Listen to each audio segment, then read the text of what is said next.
Si taká nádherná. Ďakujem. Tvoje vlasy, tvoje oči, skrátka úžasné. Charlie. A toto telo je dokonalé.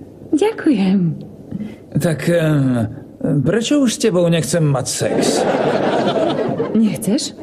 Je mi ľúto. Nie, super, ani ja to s tebou už nechcem. Vďaka Bohu, cítil som sa tak previnilo. Ja tiež. Kedy si to zistila? Pred 2 týždňami. Ellen šiel s Jakeom do kina a robili sme to na terase.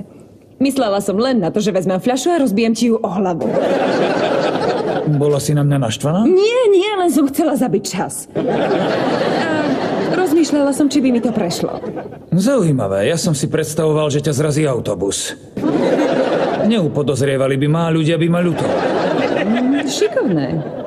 Kedy si to zistil ty? V limuzíne však? Áno. Áno, vedela som, že myslíš na niečo iné. Vždy, keď som sa pozrela, bol si mimo. Predstavoval som si, že som s Zinou. To ale neznamená nutne koniec. Myslel som na tú modrú kočku z Avataru.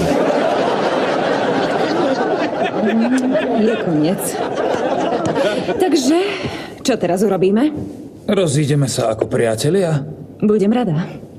Je neskoro, môžeš tu prespať. To je od teba milé, ale chcem byť od teba čo najďalej. V pohode, mám Avatara na DVDčku. Takže je to v pohode? Rozhodne. Dobre, idem sa obliecť.